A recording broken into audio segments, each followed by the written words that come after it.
Jordan Peterson apparently discovered the book himself, and I'm not sure through what route, but he discovered it and evidently liked it. And when he convened the group of people to be the panel to discuss the Gospels in the Gospels program, he made that as his text. And one of the panel members, in fact, said on air that Peterson was adamant that they use that as the text. The devil took Jesus up on a very high mountain, it's even higher than the temple, Right. you might say, Yeah. and showed him all the kingdoms of the world in a single glance and the splendor of them. And he said to him, "To you I will give all the power and glory of these kingdoms, for it has been delivered to me, and I can give it to whom I will. Therefore, if you will fall down and worship me, all this shall be yours." You have heard that it was said, "Thou shalt not commit adultery." But I say to you that whoever looks upon a woman to lust after her has already committed adultery with her in his heart. If your right eye causes you to sin, pluck it out and throw it from you. It is better for you to lose one of your members than for your whole body to be thrown into hell. And if your right hand causes you to sin, cut it off. Hi, this is Paul, and I have a really special guest with me today, Neil Averitt. Some of you know that Jordan Peterson is doing his gospel seminar, is now going out over Daily Wire every week. And one of the first things I noticed with his gospel seminar was that he didn't sort of use the, I really wondered how he would do it with the four gospels, because with Exodus, Leviticus, Numbers, Deuteronomy, well, you've pretty much just got that. And he started using a different book. And I made a comment about the book. Jonathan Bijot made a comment to the book in it. And the author contacted me because he saw my video. And I was absolutely delighted because I was curious.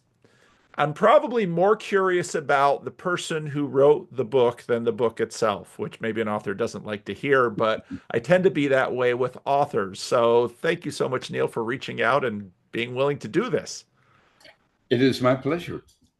It's Well, it was an interesting project, and I sort of enjoy talking about how I came to it and what it meant in my life. okay. Well, and anybody who's been around the channel long enough knows that I sometimes annoy authors because of my channel. A lot of publishers send me books because they're hoping that I will read them and talk about them on the channel and promote sales. And when I get the authors on, I'm usually far more interested in the author than the book, partly because in my experience, every book really comes out of an author. It's not just sort of floating out there.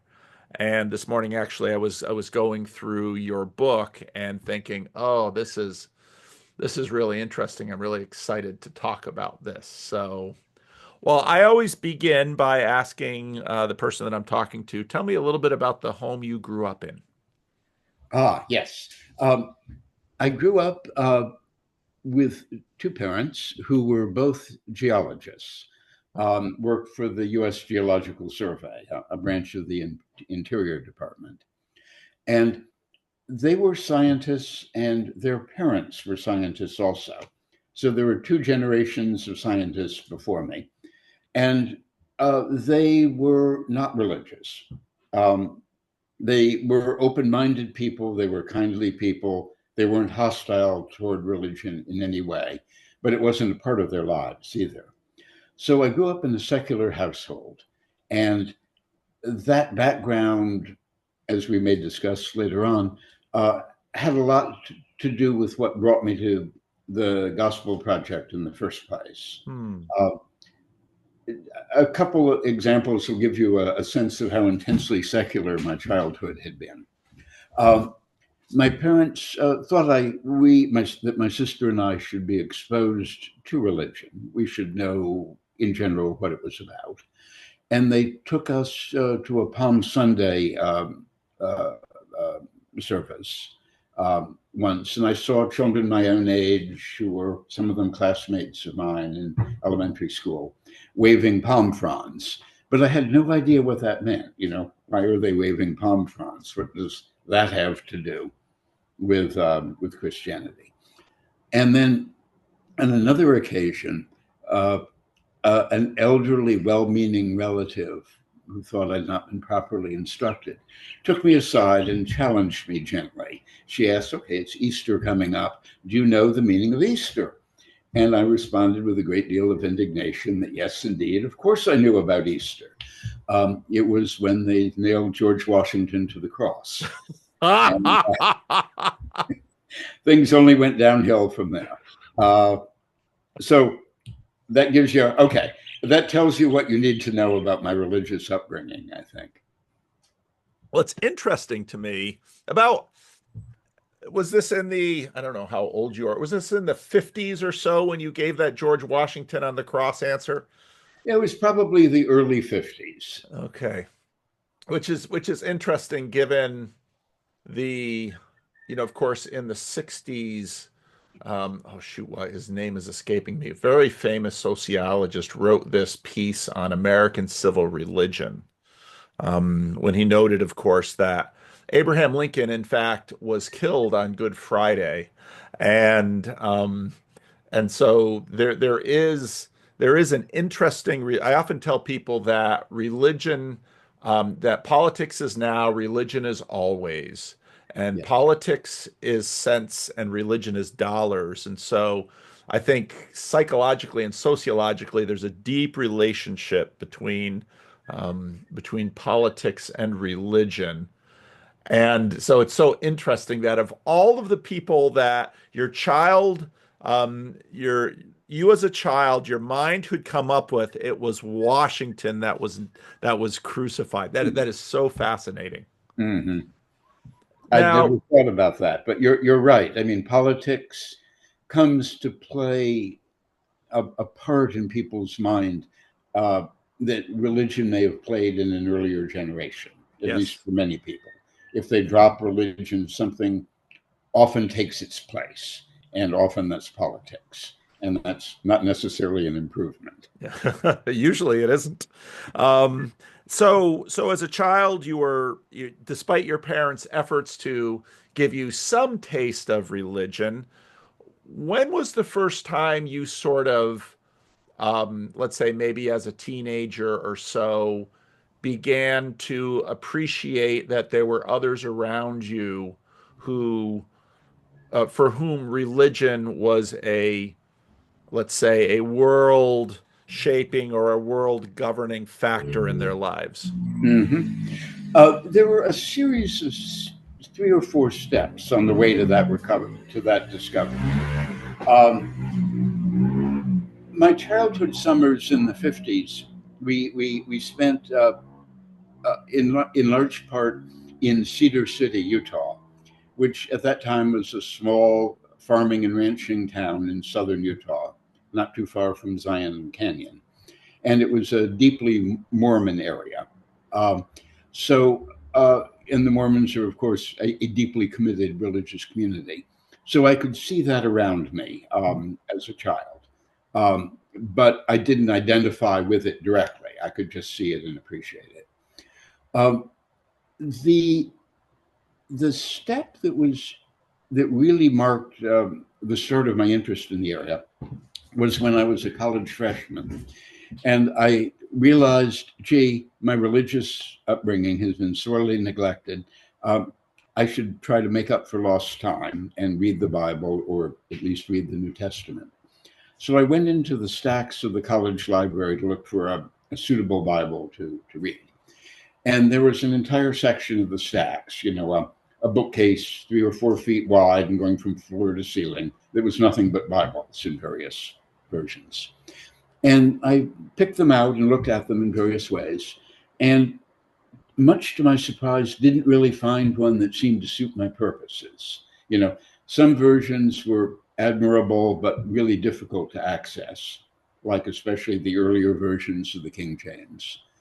And some of the more recent attempts at a conversational tone were, it seemed to me, a little too chatty. They didn't hold the mind as holy text ought to hold it. So I ended up not pursuing the project at that time, but I made a mental note to myself that, it's surprisingly difficult to find a text that has two qualities: that it has a magisterial, traditional tone that you associate with Scripture, but at the same time, it's clear. It'll surely give you food for thought. You'll pause and wonder what its significance is for your own life, but it ought to be at least clear on the very first reading what's being said. And so you want it to have a high tone, but also a clarity of expression. And that thought just lodged in the back of my mind for the years following. But that was really where one thought got there.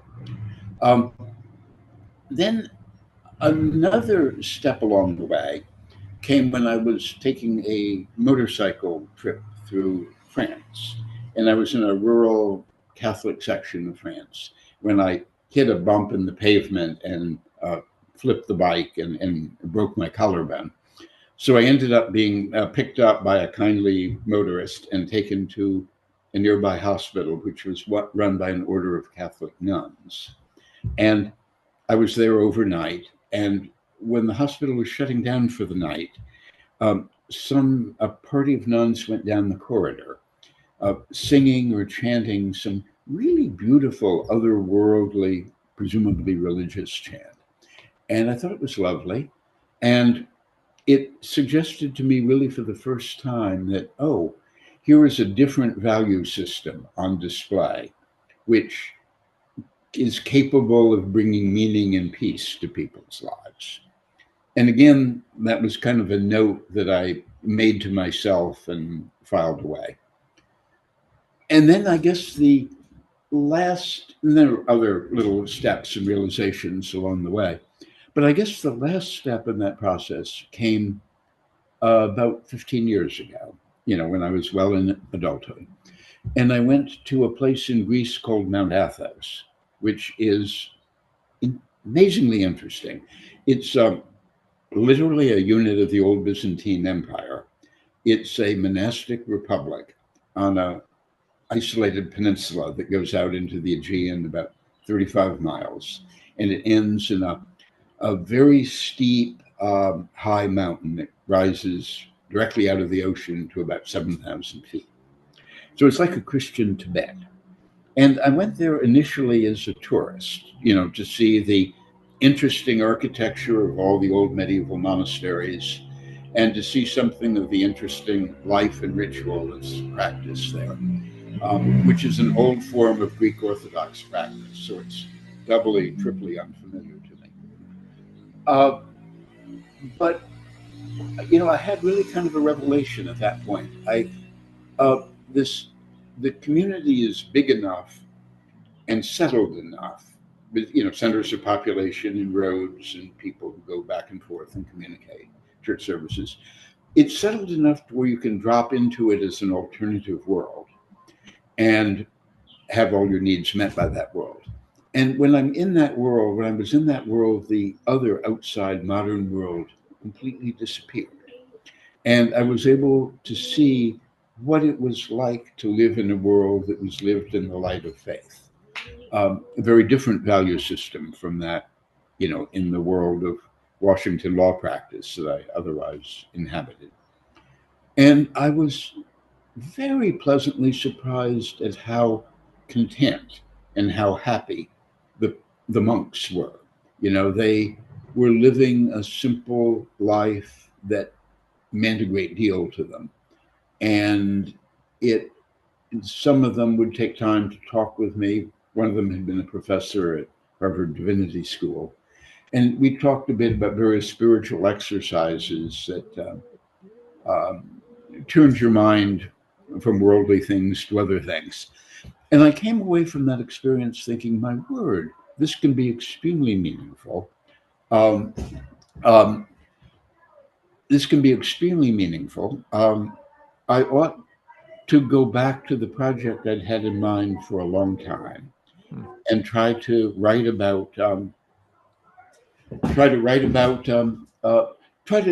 go back to the Gospels and turn them into a narrative that could be accessible to large numbers of people. In other words, my goal was not to do another religious writing for the benefit of committed members of the church who were already quite familiar with the Gospels and with religious writing. But I wanted to do an outreach project that would make this material better known to more people, to ordinary people, and that would tie it not primarily to theology, but would tie it to the continuity of the culture.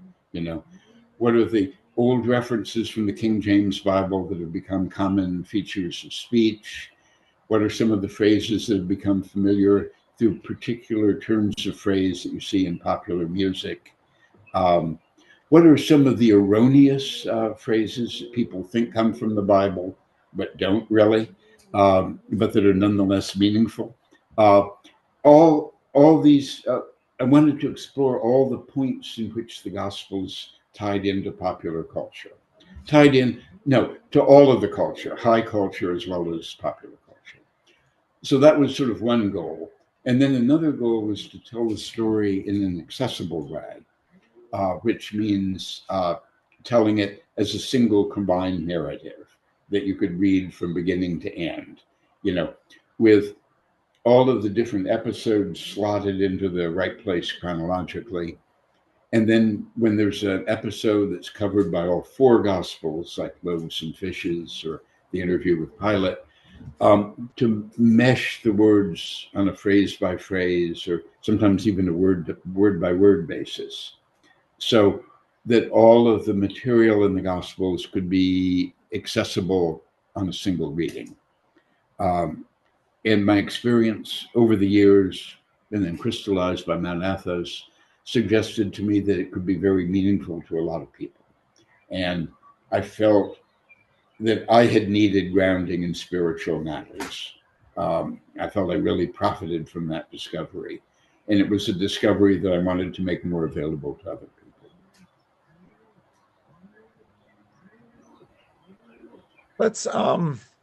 Let's go back a little bit. Now, your parents and grandparents were scientists. Did you originally sort of assume you'd have a career in science, or did you fairly early on take a different tack? Um, I assumed for a long time that my career would be in science. When I was learning to read, we discovered some of the books in the old Tom Swift series in my grandmother's attic. Um, and the original series of that of Tom Swift was started in about 1905 and it ran to maybe 1925. And it was discussing the scientific advances of that time, you know, radio and submarines and things. And Tom Swift, the boy hero, had adventures with those things. So that was the reading of my childhood, uh, keyed toward the use of science.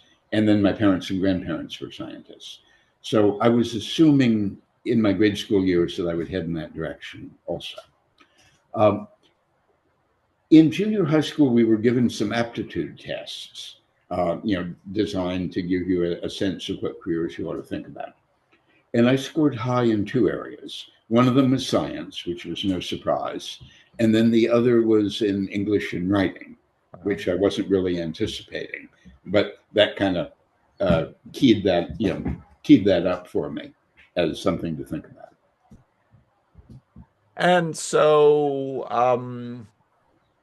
when you went to college, what made you choose? Did you choose writing over science, or did you do both in college? Um, I did both, but more writing. Hmm. Um, and that might have been a fault of the orientation process.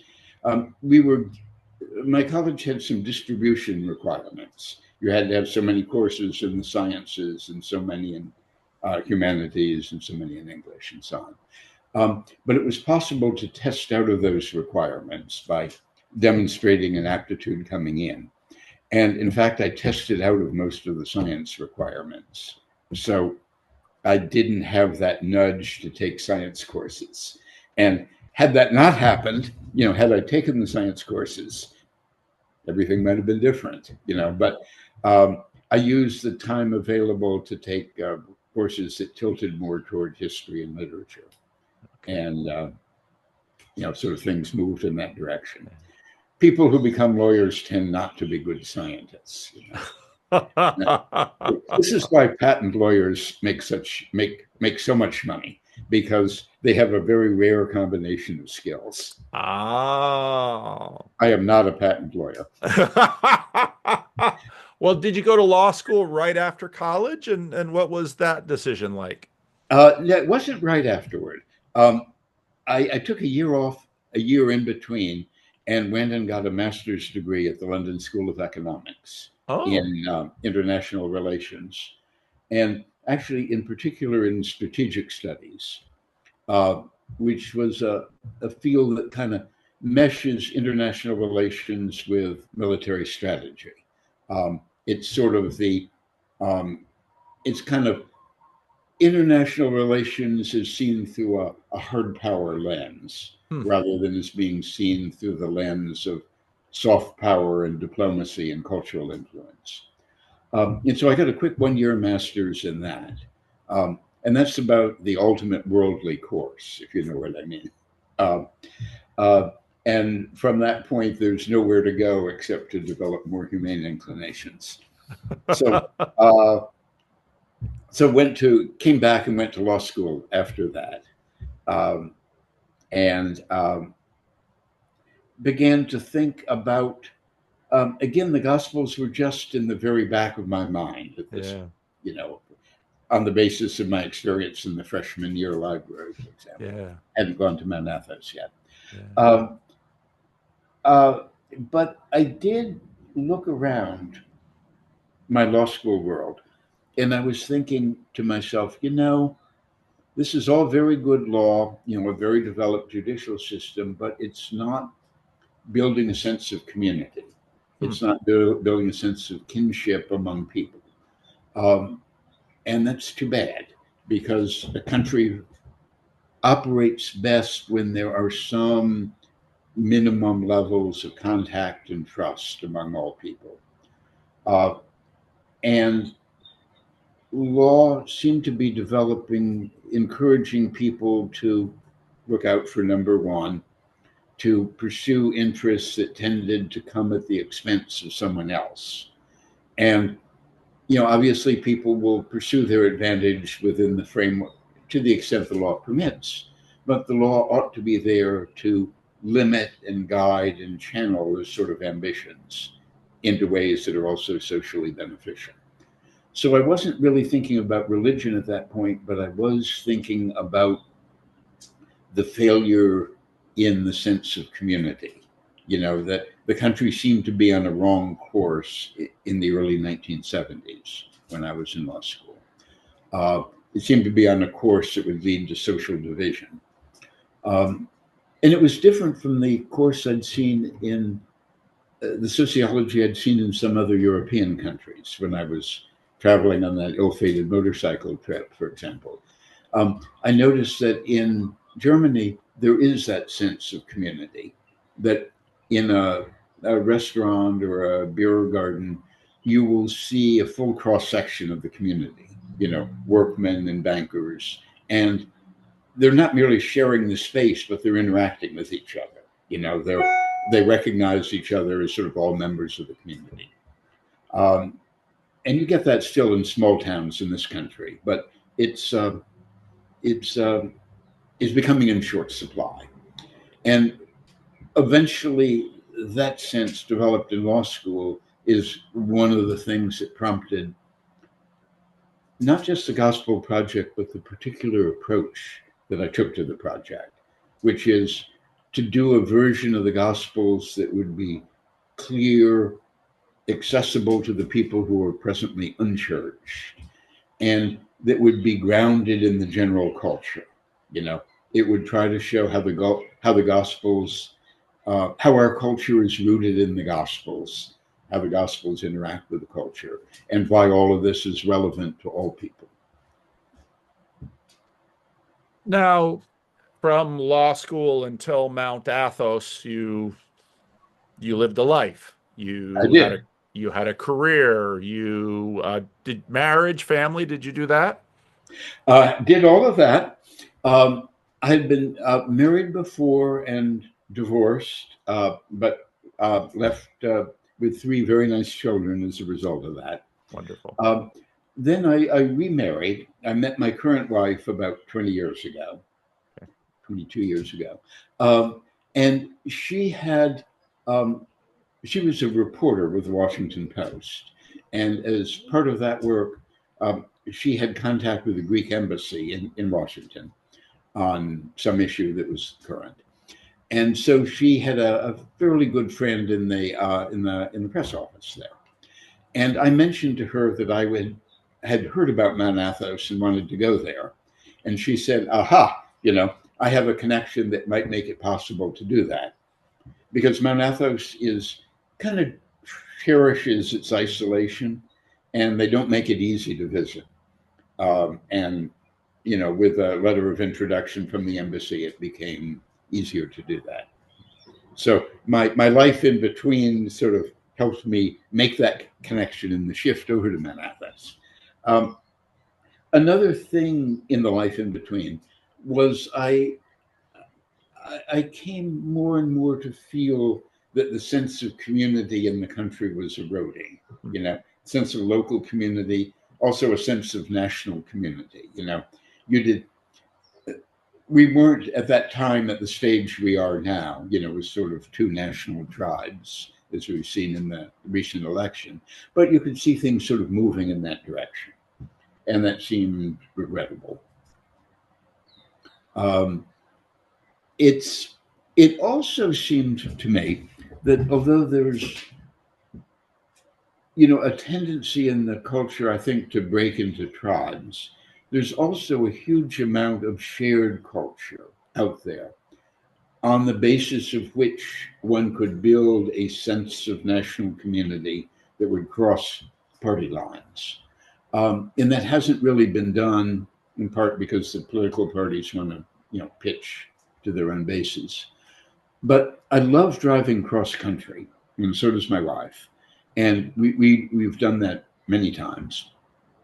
And when we do that, we tend to go on the old US highways, and we make a point of going through the little county seats in Kansas, or going through older manufacturing towns in West Virginia. And when we go through a new place, we usually will get off the road for maybe no more than 10 minutes, but go and drive around a block through a residential area and drive through the downtown section, and just take a look around and try to see, what kinds of cars people have in their driveways or what sort of yard signs they have out. And it seemed to us that the country was, on the whole, culturally conservative. It likes its roots in the received culture and it values those. But it also seems to us that the country is decent and is sort of hungering for vehicles that will let people find community with one another and find peace in their own interior lives, peace with who they are, peace with the broader world, peace with God. And again, that contributed to my motivation to write this book. Now, I probably had never heard of Mount Athos until a couple of years ago, as in my own strange way, I became better acquainted with people, let's say Americans who are pursuing orthodoxy. Had there been sort of had you been looking around at religions before? What prompted you to want to visit Mount Athos? Because it's not a terribly well-known place among, I'd say, regular Americans. I think that's right. It's well known among people in the Orthodox community. People in the Greek Orthodox community will all be familiar with it. But among other non-Orthodox people, it's pretty obscure. I had read a book in high school called Report from Practically No Place. And the book had about 12 chapters, each of them describing a very small and obscure country. San Marino, the headquarters of the Knights of Malta, Andorra, and Mount Athos. And Mount Athos sounded very quirky and interesting. It's been described as a Christian Tibet. It's very mountainous. The monasteries are built mainly in the medieval period, certainly to medieval styles. So the architecture is Byzantine or medieval. Um, the roads between them were built for donkeys. They're paved with stones. Um, they're they have cypress trees and little roadside chapels at intervals. You walk down the road and you say, "Gee, this looks like an old Roman road." And then you say, "Wait a minute, don't be silly. It is an old Roman road. It just happens to be in use today." So the whole place is amazingly time warped. You'll find overshot water wheels. You'll find bridges with funny pointed arch, structural engineering. Um, and all of that was fascinating to me.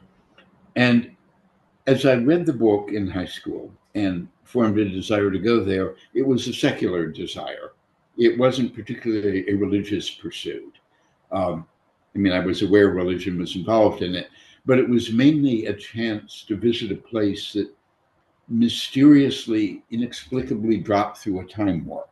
It was the kind of thing you read about in some romantic novels, but never see in the real world.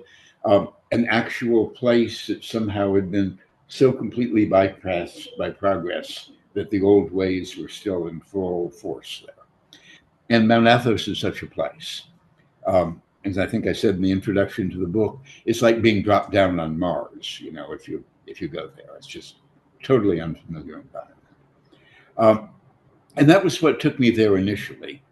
But then during the course of my initial visit there, my initial visit was only 1 week, but in the course of that time, uh, uh, I made a head snapping turn in my attitude toward things. Sort of a lot of the buried senses that there was something wrong in the culture and something wrong in my life and my values all crystallized. And I realized, wait a minute, here is a world of alternative values that's on display, and I can see how it works. And I can go sit down someplace with a nice view of the ocean and talk with one of the monks about how the spiritual values, as they pursue them there, play out in the rhythm of their daily life. What exercises they find helpful, what parts of the liturgy are most meaningful to them, that kind of thing. And so I came to Mount Athos as a secular tourist, and I left as a spiritually committed religious person with a formed desire to write this version of the Gospels.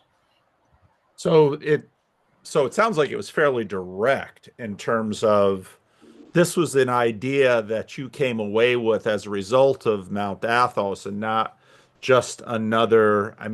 Often, so I'm a pastor, I work with people. One of the things when I try to describe to people so I live in California, a lot of people think they have some understanding of religion, but they might not really have much understanding of religion.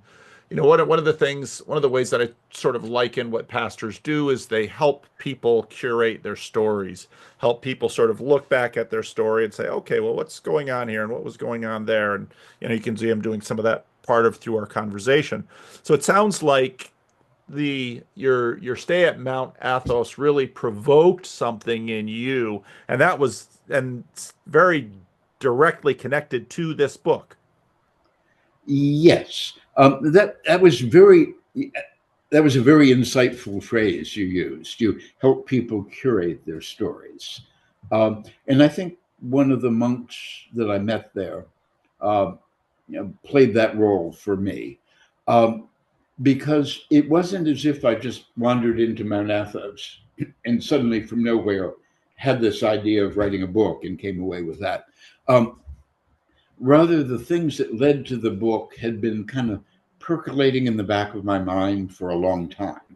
That there wasn't a real obvious, accessible version of the Gospels available, that the versions that were available were kind of inward turning, uh, focusing on whatever were self-referential. They were translations that were related to the rest of the Bible, but they weren't particularly keyed to the outside culture. And so, and then one other thing I haven't mentioned as way of a preparatory background thought was this. Um, I'm a lawyer by trade, and and and that was relevant to this project in two ways. One is, after I reached a certain level of responsibility in my agency, a lot of my time was spent editing rather than writing original work. So I felt like I'm a good editor, that I can take material and move it around a bit in ways that make it clearer. And then the other thing is something that all lawyers do, and that is reconcile parallel but slightly different sources of authority. If you're going to be looking at, say, an antitrust case, you're going to have, let's say, 4 Supreme Court cases discussing mergers and saying, here's what the law is on when a merger is anti-competitive and should be illegal. And all 4 Supreme Court cases are authoritative.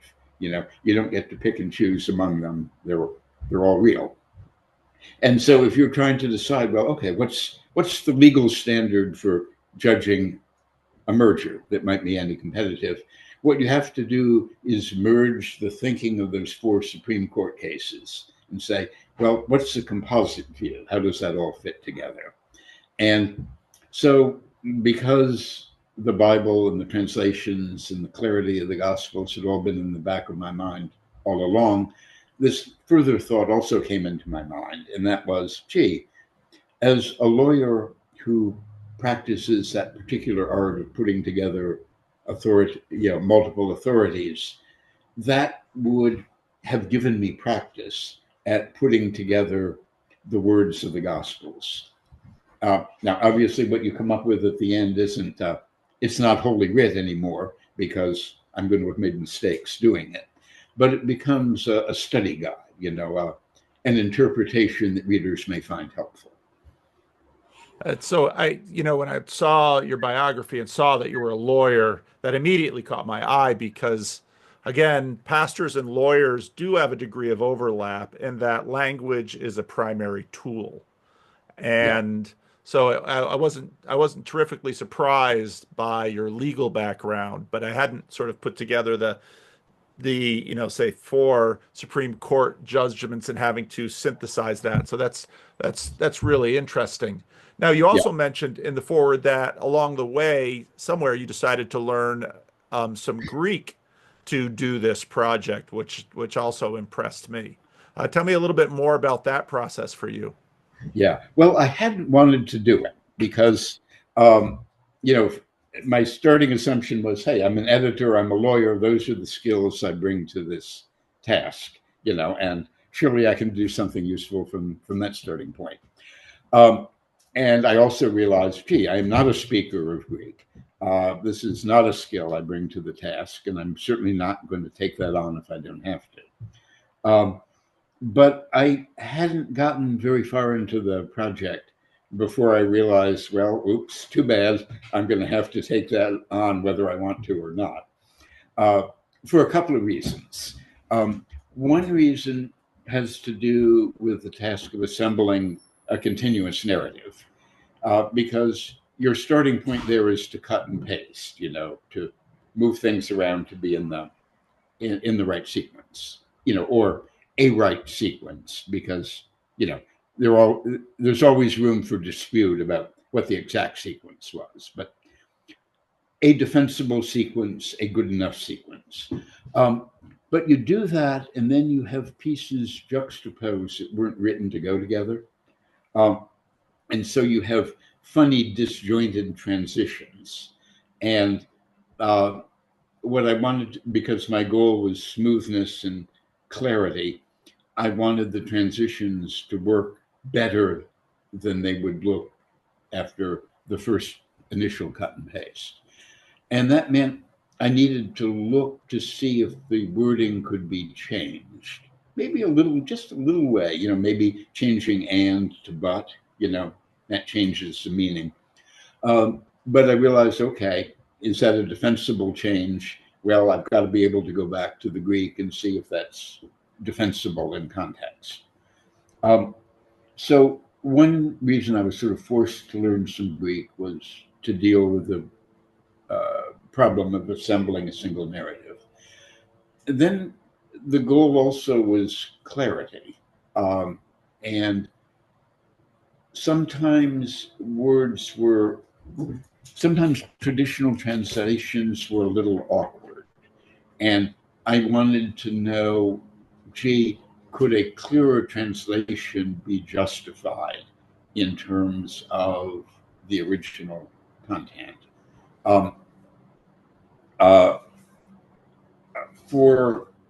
I'm flipping through some notes here.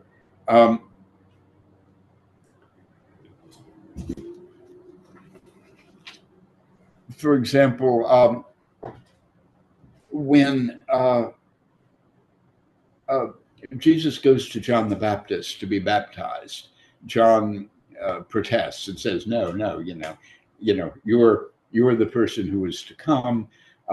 I should be receiving orders from you, not you from me." And Jesus said, "No, we each have to do what we have to do." And that's often translated as saying something like, "Well, no, you go ahead and baptize me, because in that way it's altogether fitting to fulfill all righteousness," or something like that.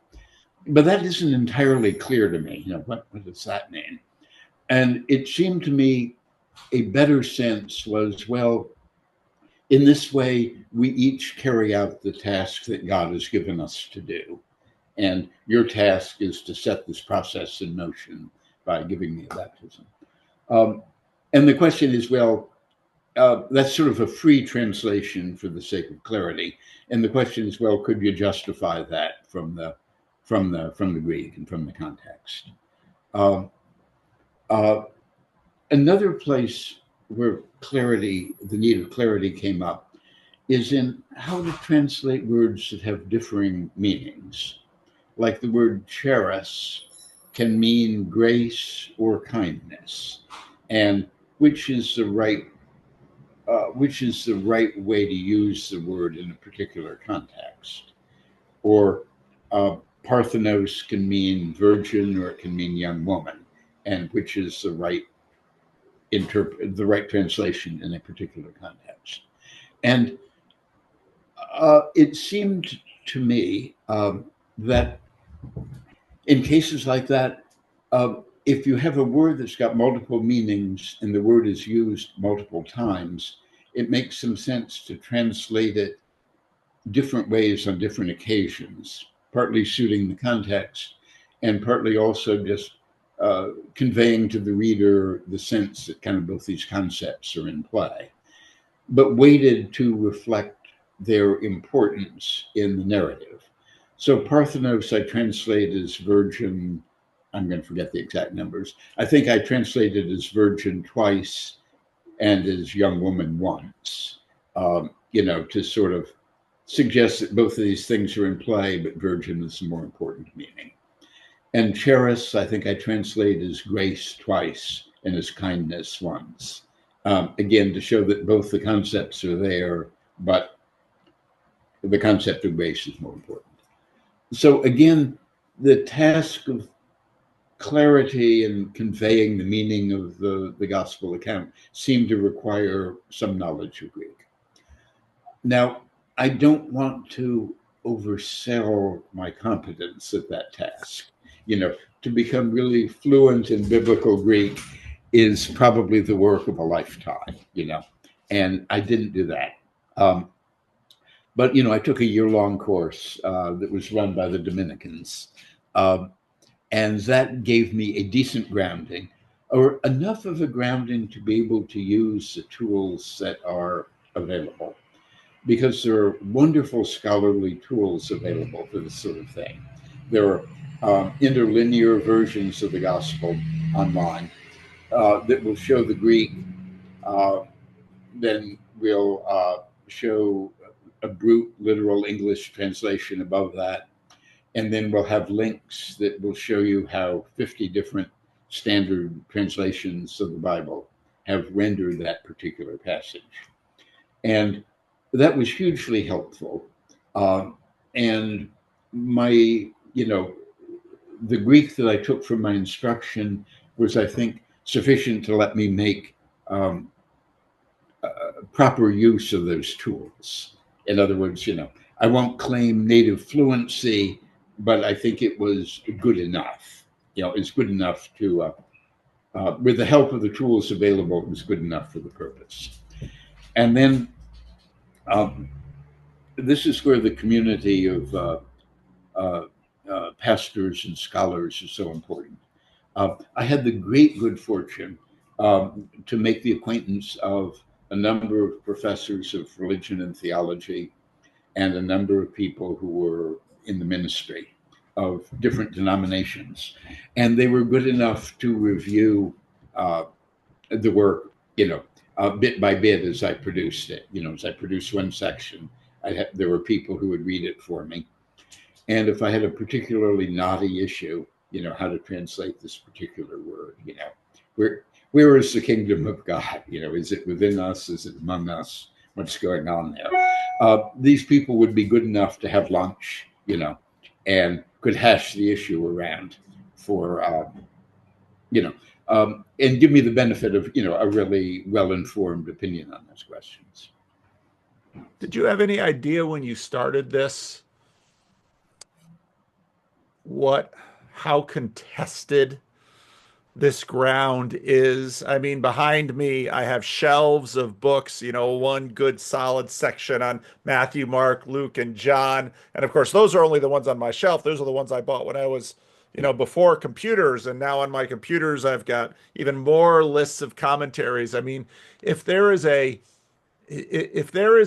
battlefield to get into, it sort of sounds like you're walking right in the middle of no man's land thinking, oh, I mean, when did it occur to you that, wow, I've really tread into something here? Oh, absolutely. Yes and no, actually. So let me take the yes first, and then I'll turn to the no in a minute. Yes, of course, absolutely. It was a shocking discovery to realize how complex, how contested things were. How many people over the years had been willing to be besieged and massacred on behalf of an interpretation of one of these words. I thought when I first sat down with this, hey, this is going to be a fairly simple cut and paste operation, and I am practiced at that art. I could probably do this in a long weekend.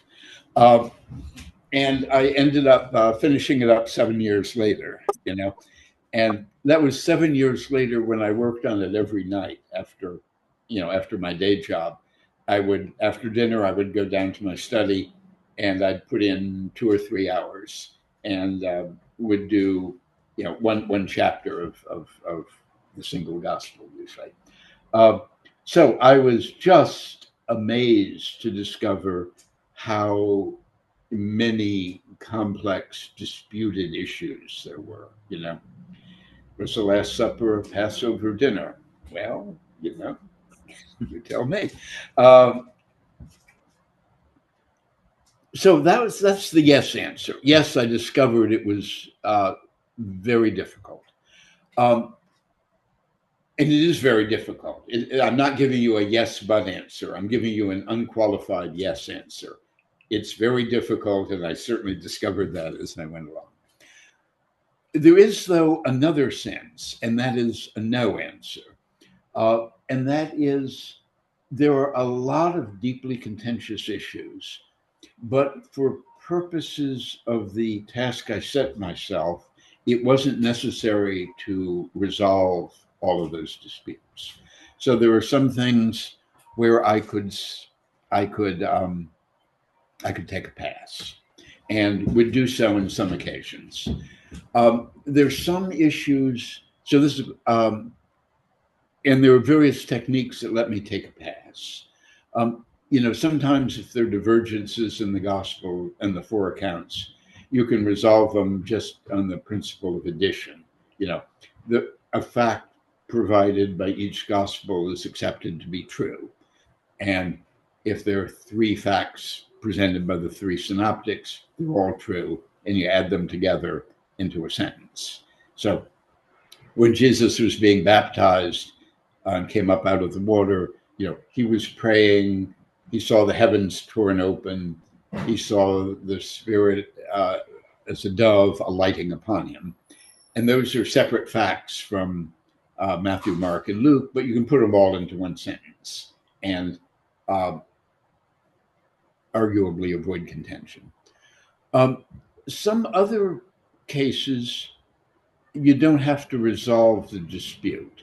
I mean, there are passages in the Synoptics saying that the Last Supper was suggesting the Last Supper was a Passover dinner, a passage in John suggesting the Passover was still to come. And those passages are still there. They're at different points in the narrative. They show up at different time points. And so both are present in the consolidated narrative. I don't have to resolve the dispute. What I do is I put a footnote in to identify the dispute. And then, as with more complicated issues, there's a longer endnote at the back of the book that goes into some detail about what the arguments are this way and that way. So that informs the reader, but it doesn't put me in the middle of resolving the debate.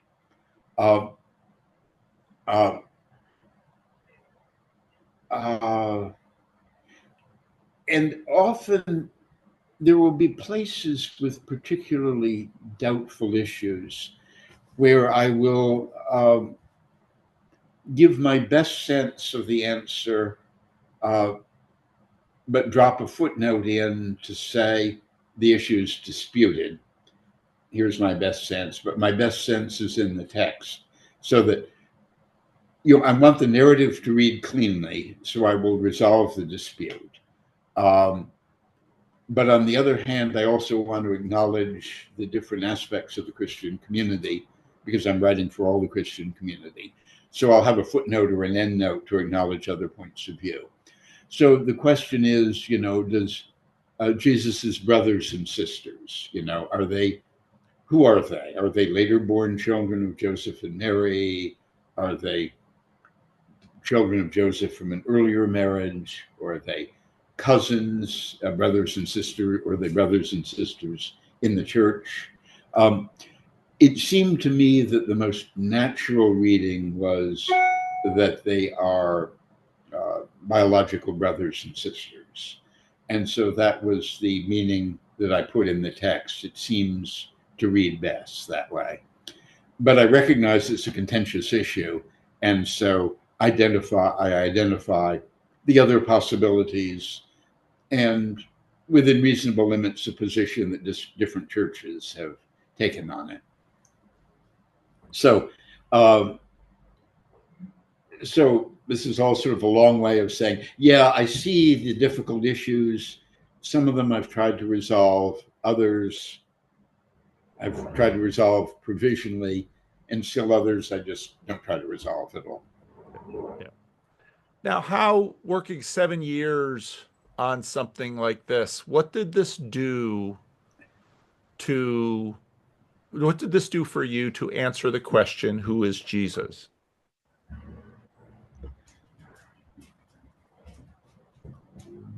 It is a surprisingly difficult question to answer. My book, The Single Gospel, divides events.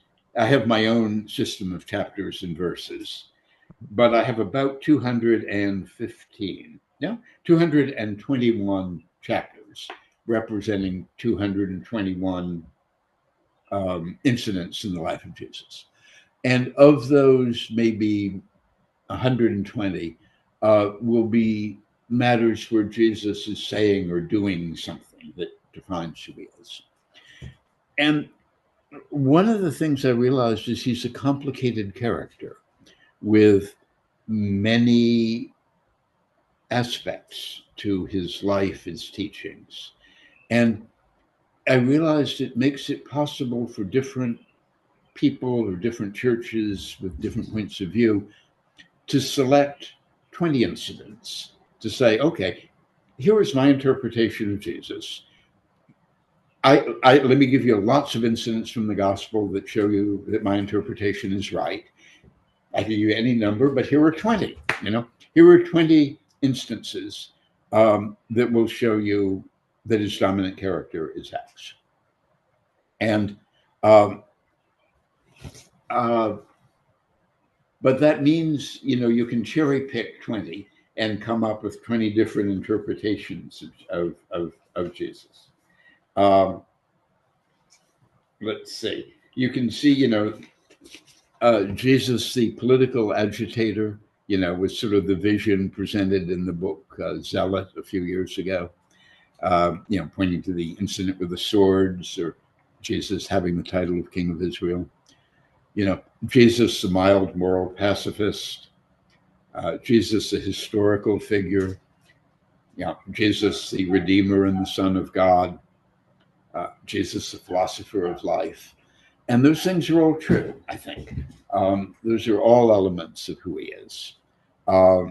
And I don't think it's useful to pick and choose among them. They're all part of the story, and I think they're all true. So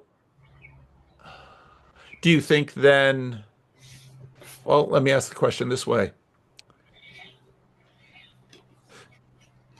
If they're all true, what kind of access do we have to Jesus through the four Gospels and then through your book?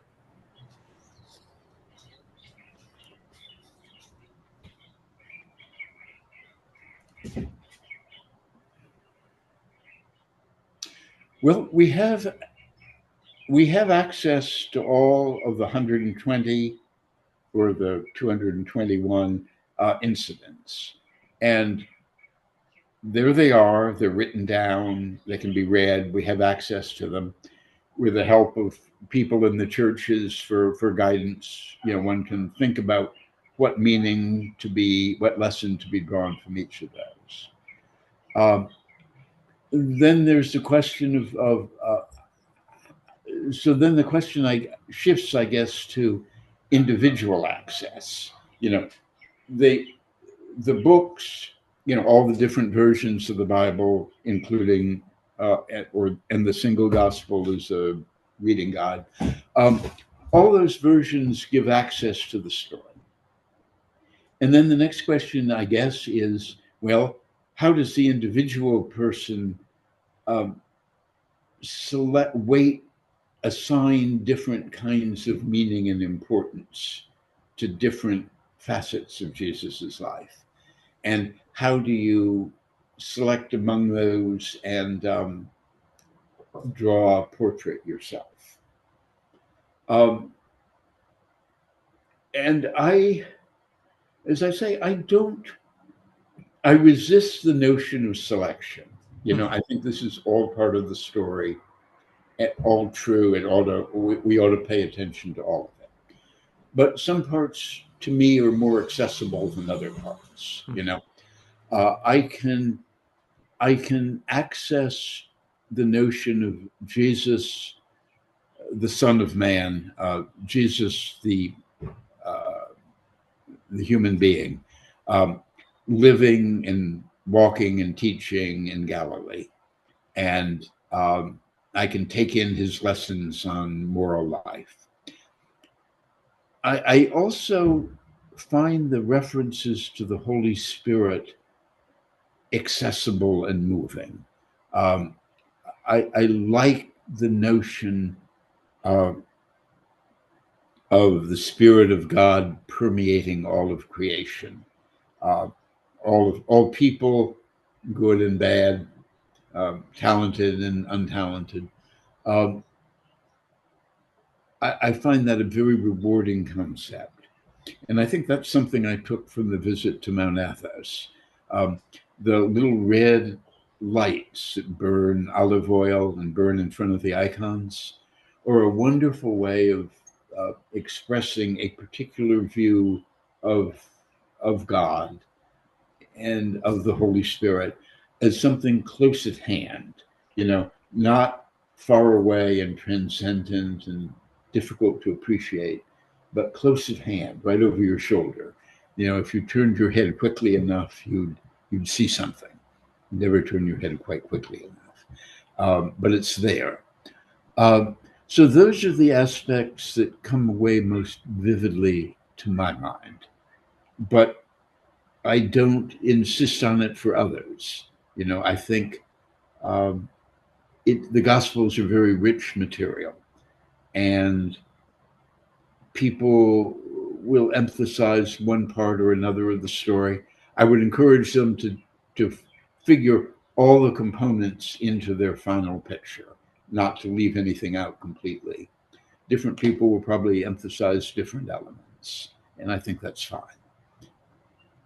At what point in your project did you begin the process of approaching publishers? Because I don't know if you had done much publishing in your legal profession, but that's a whole nother world, especially when you're writing a book that is over in the area of religious interest. So, how did that whole thing go? Oh, you've torn the bandage off an old wound, I must say. How did I suspect that there might be something interesting there? Yes, indeed. Yes, indeed. Um, well, I've done a lot of publishing in the legal world, but that was totally irrelevant because legal publishing has magazines and book publishers that are kind of dedicated to that, and there's no crossover to speak of. Um, so that was so I was starting from scratch in that respect. Uh, my wife was able to give me good counsel on that because, in addition to being a reporter, she's also a writer of biographies, and she's Oh, written uh, two biographies that were published by Random House. Um, one of Frances Perkins, who was FDR's Secretary of Labor, yes. one of Queen Isabel of Spain. And these were both nominees for the National Book Award. Oh, And so she's a good, uh, well regarded, well published book author. So she was able to give me counsel on how to go about approaching people in the world of publishers. Um, it was still difficult because religion is sort of for most publishers is a niche activity. Um, for the religious houses, I didn't have the conventional credentials for writing the book. Um, Now, I had credentials that I thought were really relevant for the kind of book I wanted to write. You know, uh, I'm an editor, I'm an integrator of stuff. I see the ties between this material and a sound national culture that emphasizes community and cultural continuity. Um, I thought those were really relevant qualifications, but they didn't look relevant to book publishers. They didn't look relevant to book publishers in the religion world. right. Um, Eventually, at one point along the line, I got a foreword written by the dean of the Virginia Theological Seminary, and that was helpful because it was sort of an endorsement of the legitimacy of the project. But that came later. Uh, so it was a difficult road to hoe, and I approached both secular publishers and religious publishers, and it was a hard sell. For the secular people, religion was a niche venture, and then this was a special, it was a special project, even within the niche. Um, and then in the religious houses, the question of my background wasn't a live one.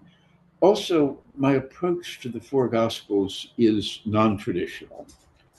Within the religious world, integrated gospels, harmonies of the gospels were very common and a mainstream activity in the 1800s. Right. But in the 20th century, it that fell out of favor. In the academy, the seminaries began to focus instead on studying the four individual gospels and trying to play them against each other, to look at the differences among them and to judge on the basis of those differences. Well, what was the identity of Matthew, Mark, Luke, and John? Who were they writing for? What was their audience? What message were they trying to convey? And I was doing the opposite of that. I was focusing, not on the differences among them, but on the similarities between them.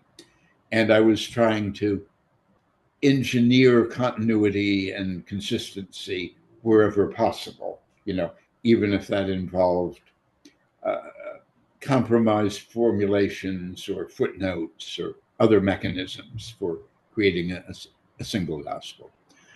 So it was not in tune with what the academy, with what the seminaries were doing. And that, I think, made it hard to interest the religious publishers. I think, by the way, that the focus of the academy on the differences among the gospels is good and bad. I salute it. It's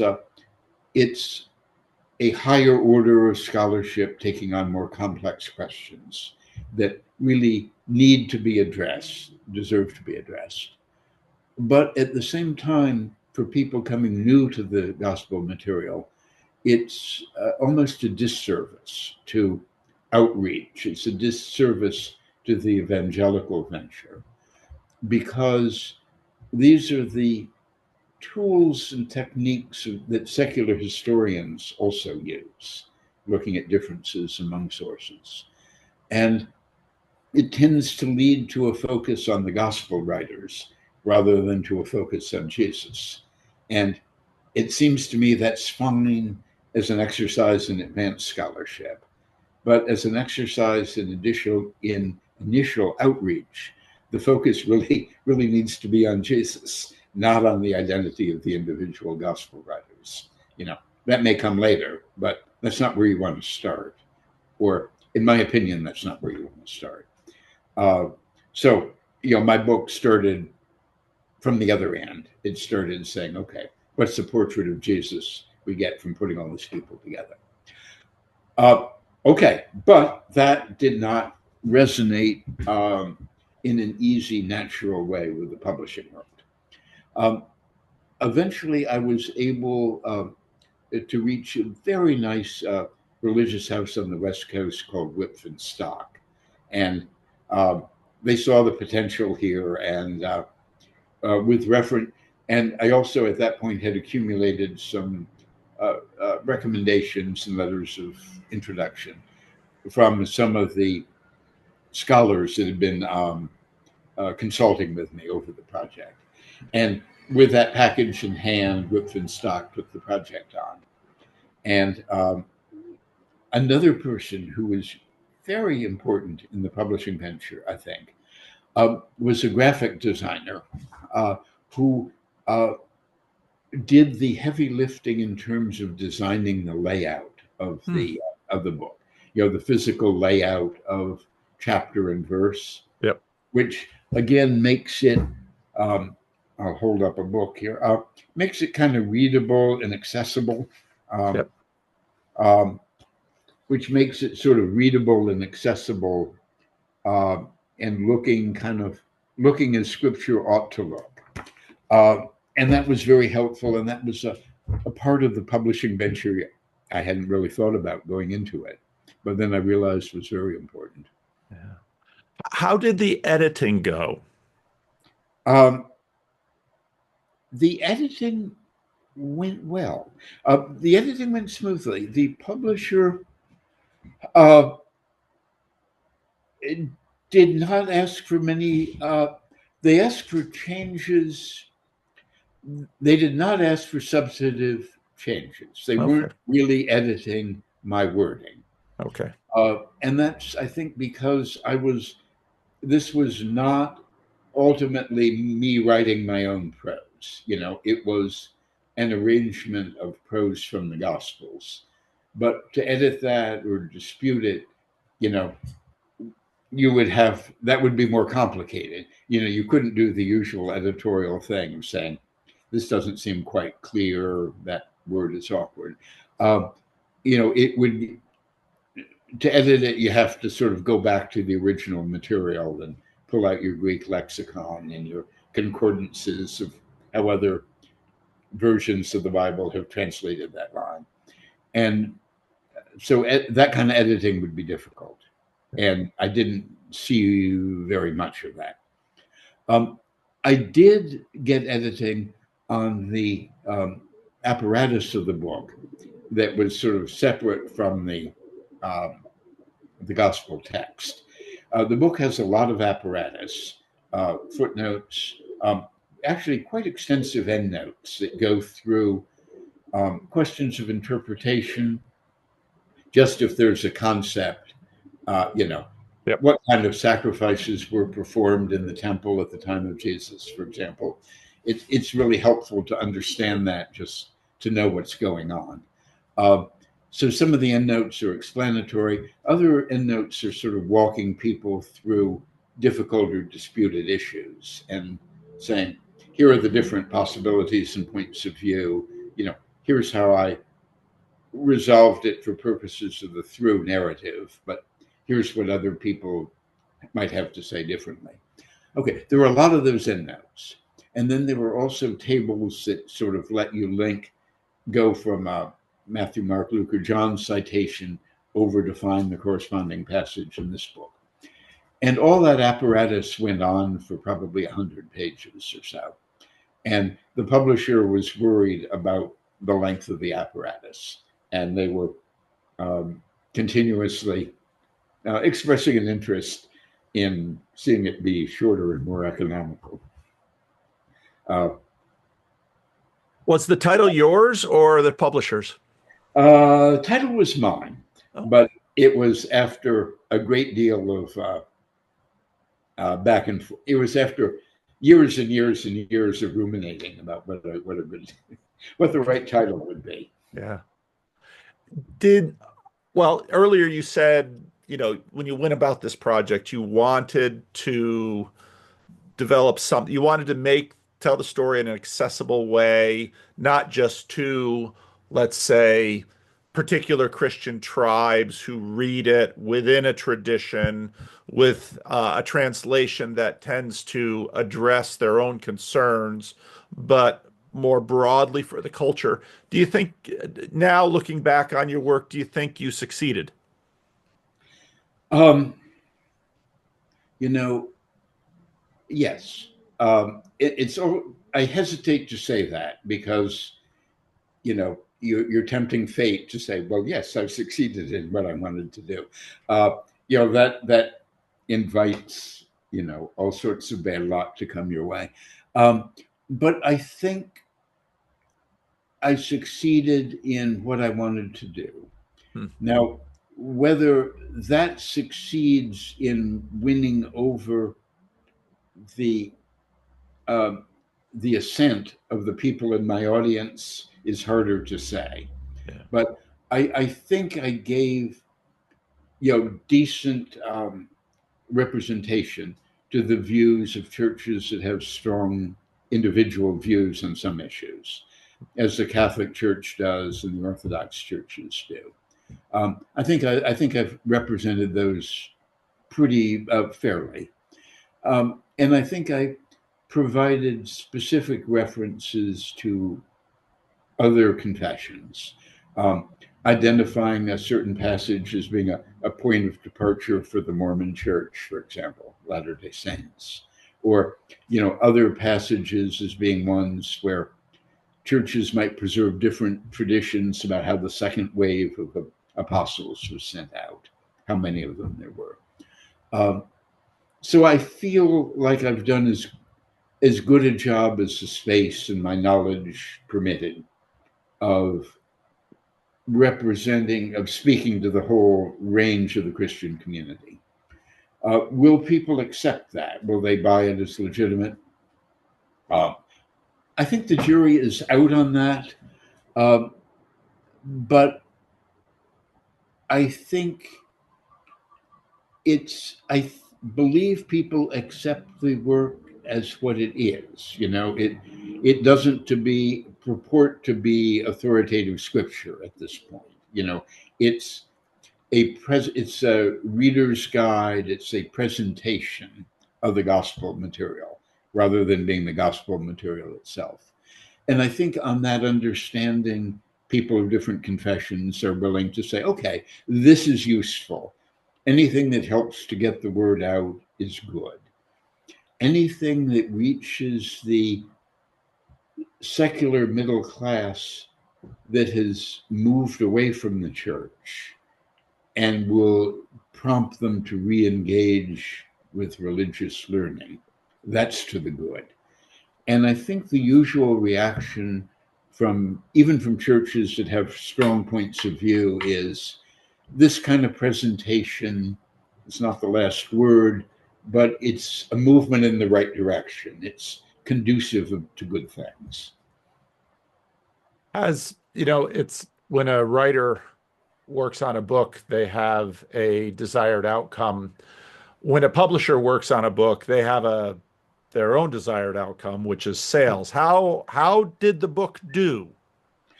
Not as well as I would have hoped, but a corner may be getting turned. Yes, well, I'm not surprised by that. Yeah. Well, go ahead. Yeah. The book did not do as well as I would have hoped. I would have hoped it would have moved into mainstream circulation. Newspapers proved to be very, very reluctant to do book reviews on religious works, and that was a problem. But a good thing happened when the Jordan Peterson show began to air on the Daily Wire. And they've also put excerpts from that show on YouTube, because that makes the book visible. And being visible, its sales, although not immense, have increased by multiples of where they've been. Yes. Pardon me. So I think that's all to the good. I would be happy if the book were available. The book's available at two price points now. A Kindle version at a standard Kindle price point of about $10, and then a hard copy paperback version for more than that. I would be happy if the book were available at two hard copy price points. One being a version printed in a less elaborate format at a lower price point, to be more widely available. And we will see how things go. If the sales continue to stay at a fairly brisk pace as they are now, that may persuade the publisher to come up with a second format. But we'll see. Yeah. Did Jordan or the Daily Wire reach out to you and have any discussions with you on the book before their use of it?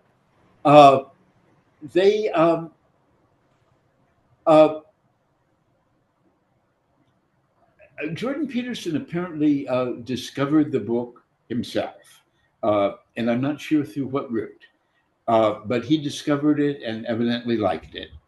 And when he convened the group of people to be the panel to discuss the Gospels in the Gospels program, he made that as his text.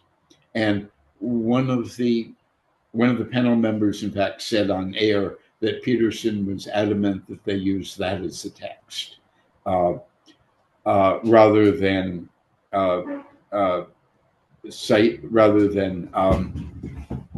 well, they'll be citing, of course, to Matthew, Mark, Luke, and John, but when they put a text up on the screen, it's the text from the single gospel. Yeah. And so they discovered that independent. They discovered that independent of any discussion with me. I didn't reach out to him and pitch the book to him, but he'd found it, and he'd kind of organized the seminar with that as its centerpiece, and then it unspooled from there. The Daily Wire got in touch with me at some point down the road and said, this is how we want to do it. Are you okay with that? To which I replied, of course, absolutely. Absolutely. That was an easy sell. Yes. Had you heard of Jordan Peterson before any of this? I had heard of him and knew a bit about him, but I wasn't deeply familiar with him. I had a favorable impression as somebody who was really somebody who would have passed without comment in the 1950s. As a psychologist, a specialist in the maturing process for young people, especially young men, giving them good advice about getting their house in order and learning how to make their beds when they got up in the morning. All stuff that would have been completely non-controversial in 1958. Yeah. And then, which sounded fine to me. I'm something of a, I've got a socially conservative streak myself, and teaching kids to make their beds seems like a fine idea to me. He's apparently become controversial over some of the recent sexually oriented litmus tests of political correctness. And I was aware that was an issue around him, but I wasn't really familiar with the details. But it also seemed to me that was likely to be a tempest in a teacup. That isn't really an issue that ought to define where a public commentator is. Any plans for a sequel? You're going to do Kings and Chronicles, or is this your religious book? Well, at the moment, it is my religious book.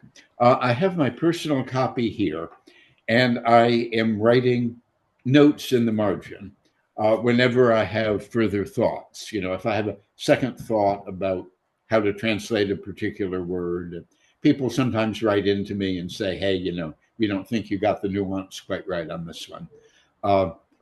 So I've been making notes on those things. And if there is a revised edition, then I'll have a start on that already. Yeah. Maybe they'll give you more notes room in the revised edition after. Wouldn't that be nice? Color illustrations, color illustrations would be great. And it's, if there is a less expensive version at some point, that might be an occasion for doing a revision and update on the text also. Yeah. Would there be some other religion book in my future? I don't really know. It would depend in part on how well this book does in the year ahead. I think this is its occasion to be more a part of mainstream discussion, and we need to see how that plays out. And I'm really hopeful it will make the breakout from being a niche religious book to being a mainstream book. As I said, I was talking at my home church. My goal in life is to get on the subway, the Washington D.C. Metro, and see people riding the car and reading the book. Not religious scholars reading it, but men and women in the street reading it because they want to read it as a work of their culture. Yeah. As a work of their religion, as a way of better understanding their religion, as a way of being able to read the Christian text easily enough to become familiar with the parts of the Gospels that don't get mentioned in church sermons that often. There's some parts you hear about a lot, other parts you hear about much less often. Yeah. And it would be nice if it were all known. Yeah. So that's kind of my hope there. If all of that plays out, is there another book? What I would love, if there were to be another one, this is really the only one that could really work with the process of integrating multiple texts. So it's sort of a one-off, a special case. If this book becomes popular in the general population, I think it would be fun to do selections from the Old Testament about the same size and shape. A book about 350 pages, about this form, that would be selected incidents from the Old Testament that are relevant to a modern audience. And that would give me the opportunity to acquire a basic threshold knowledge of Hebrew, maybe. Not enough to go rounds with a real Hebrew scholar, but enough maybe to be able to make use of the scholarly tools and aids that are available. Yeah. And again, the question would be, can the current translations be made more accessible? That would be the main question. There would not be fluency in Hebrew, it would be fluency in English.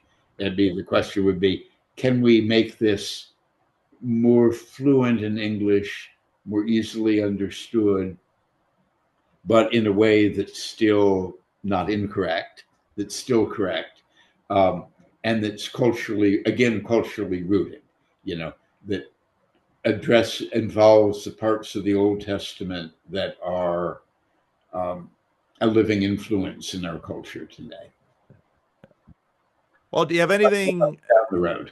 Anything you'd like to touch on that we didn't touch on, or any questions for me? My goodness. Well,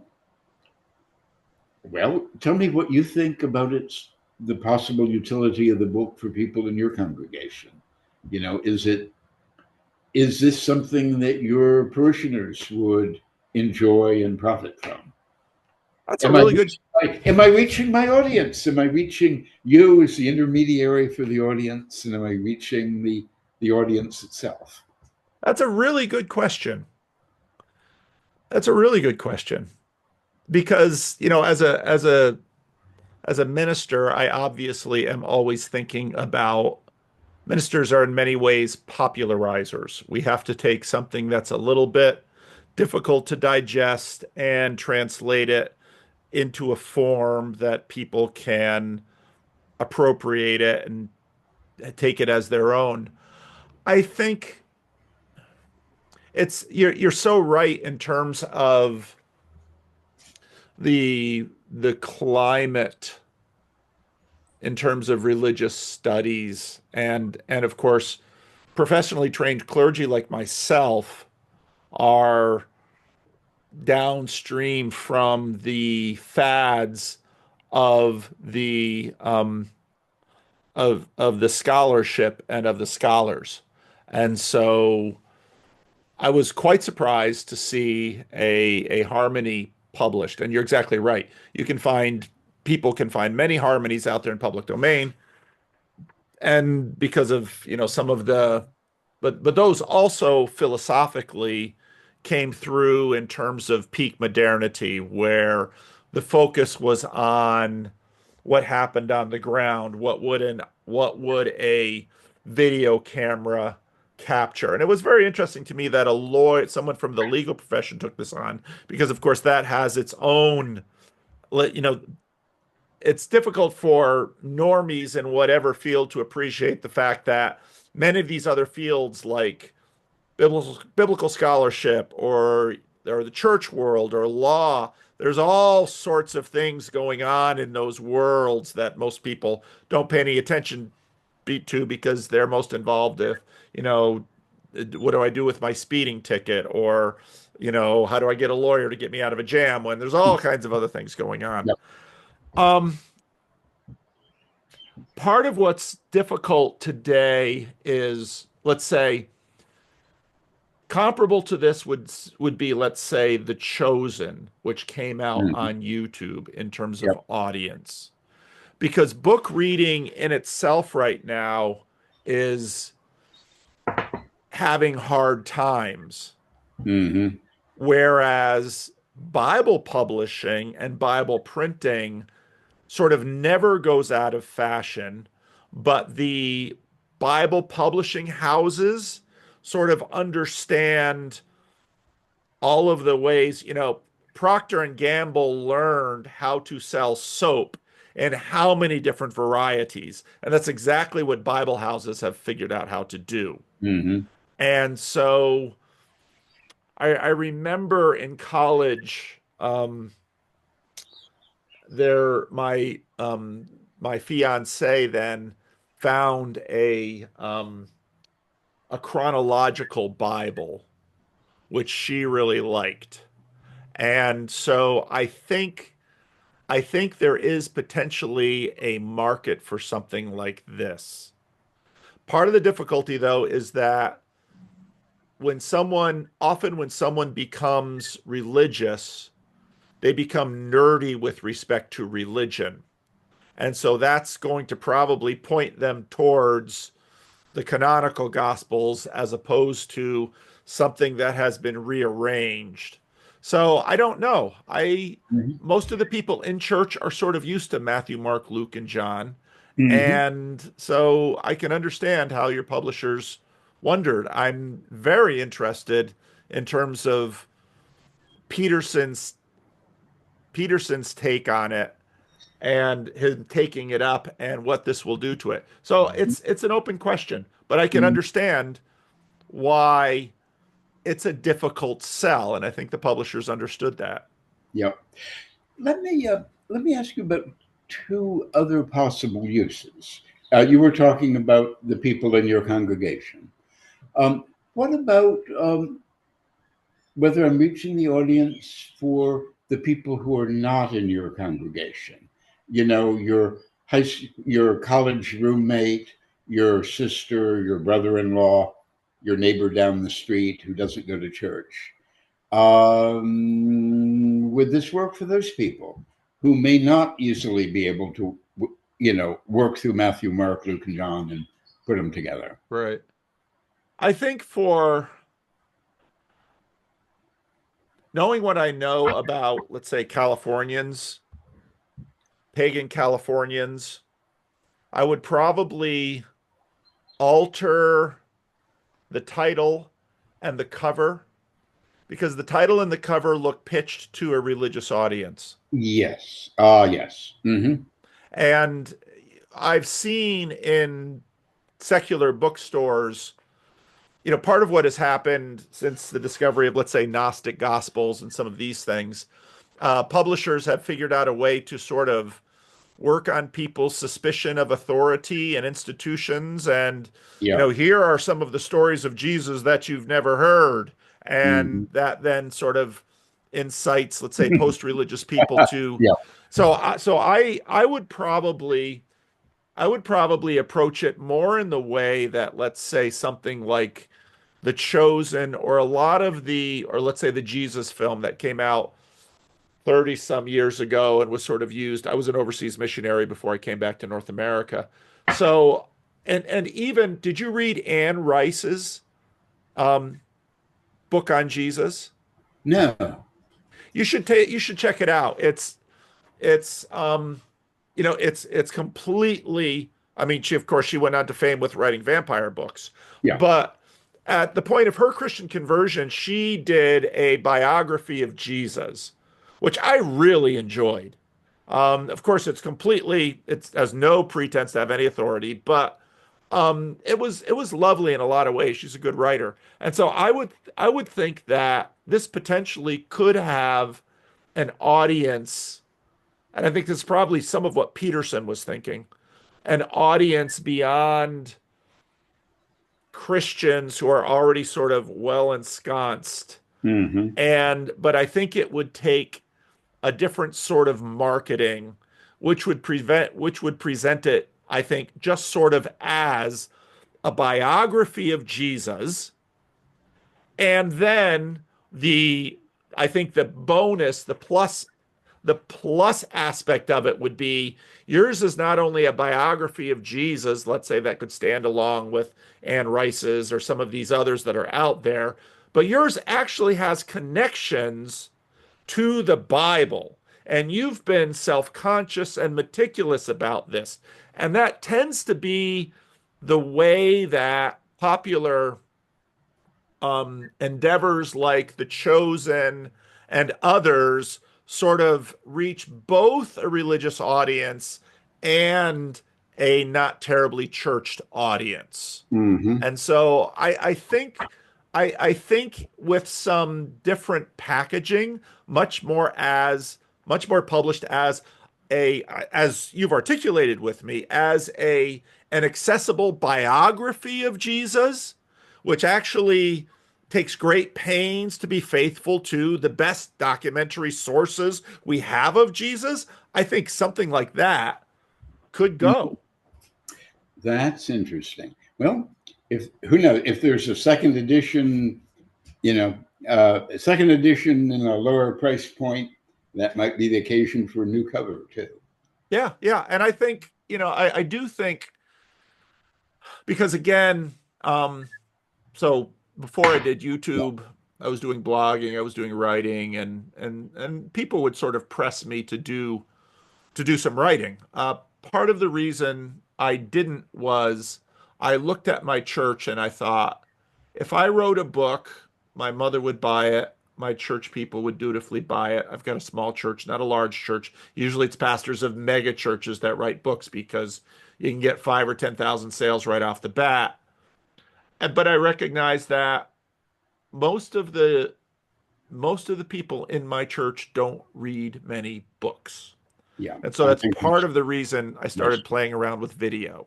Yeah. But I do think if the book sort of straddled this line, which I think your book really works at doing, straddled this line between here is a biography of Jesus, just one biography of Jesus, because what happens, and I have this experience obviously with people who are curious about the faith, seekers, let's say. So, okay, they come to the Bible and where to start and what to do with it. And it becomes very difficult very quickly for them.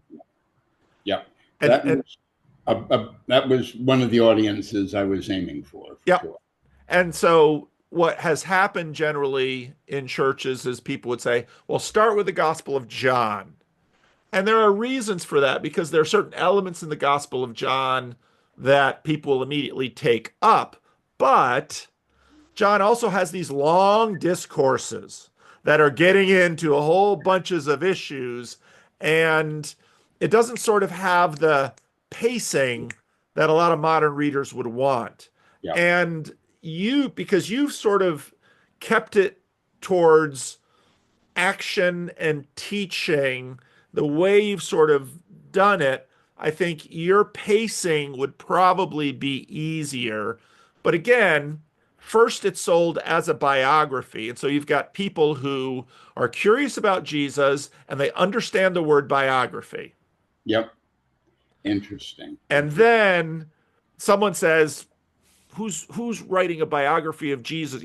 Some religious person in their household says, or in their friend circle says, what's this writing about Jesus when we have Matthew, Mark, Luke, and John? So then the friend can say, hey, wait a minute.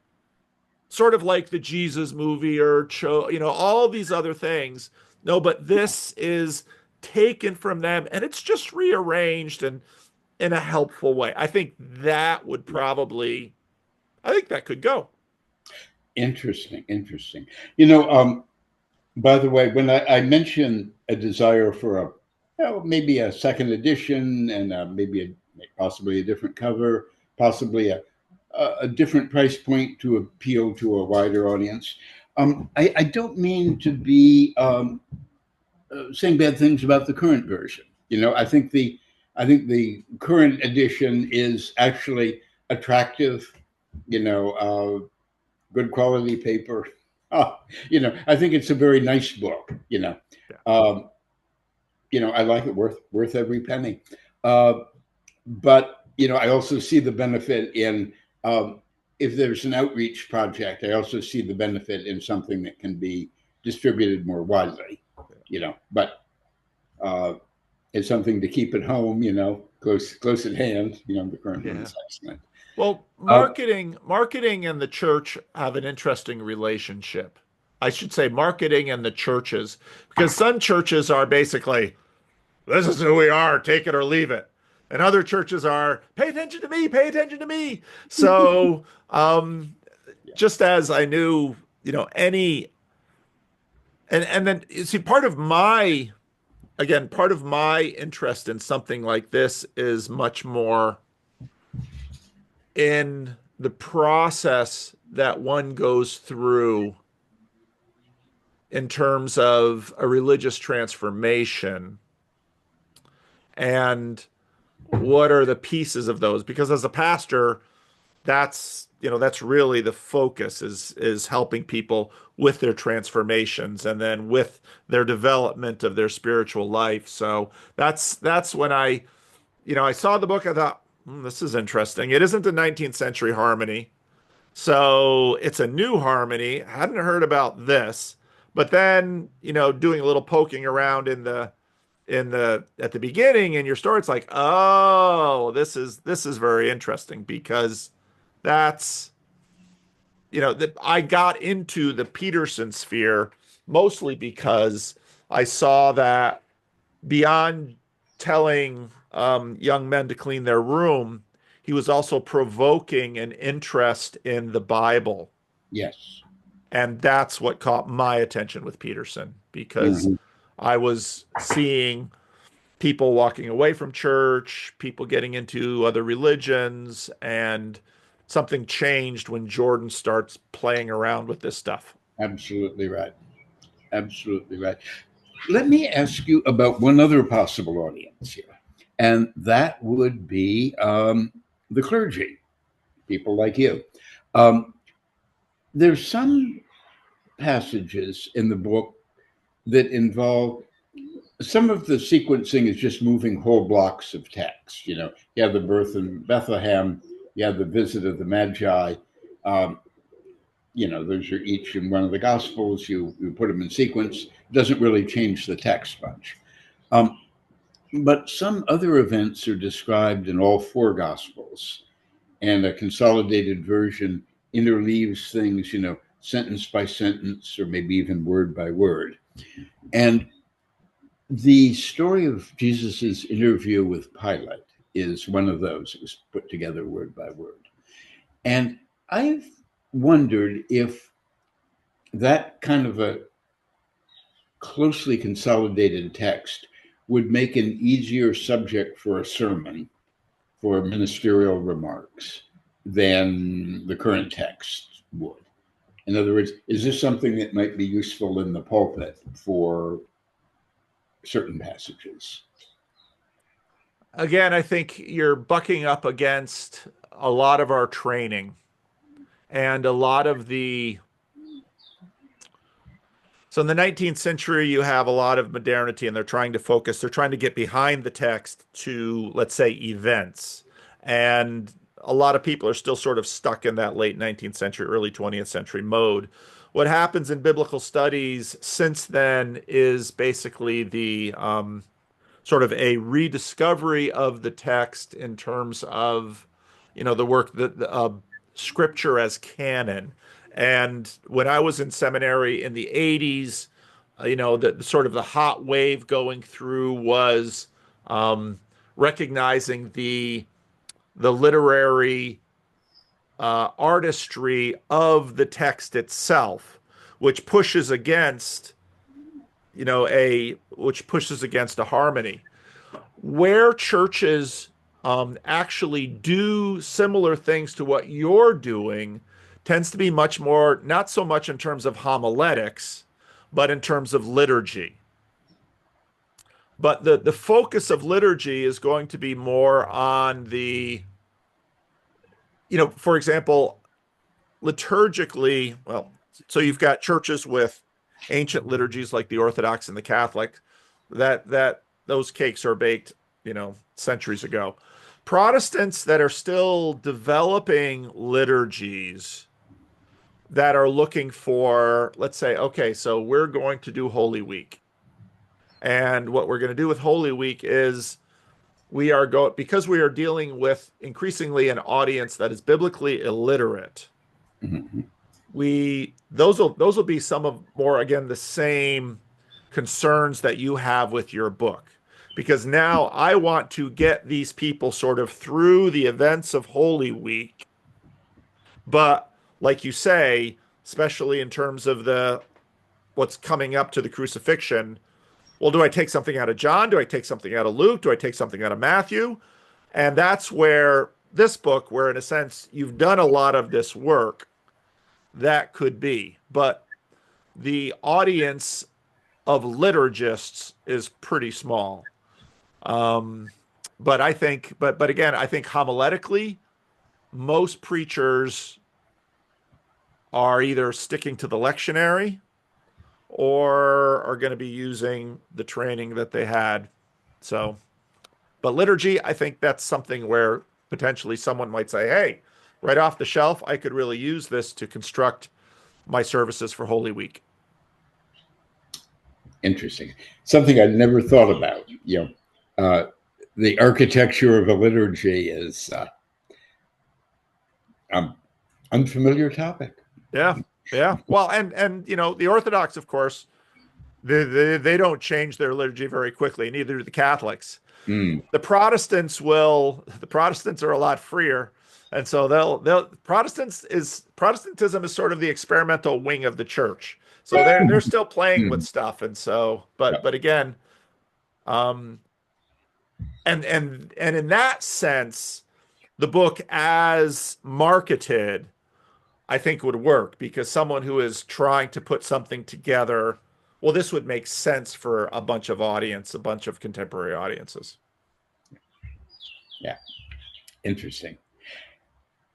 Any other question that I've left unaddressed or that we ought to talk about? No, I've found this absolutely fascinating, and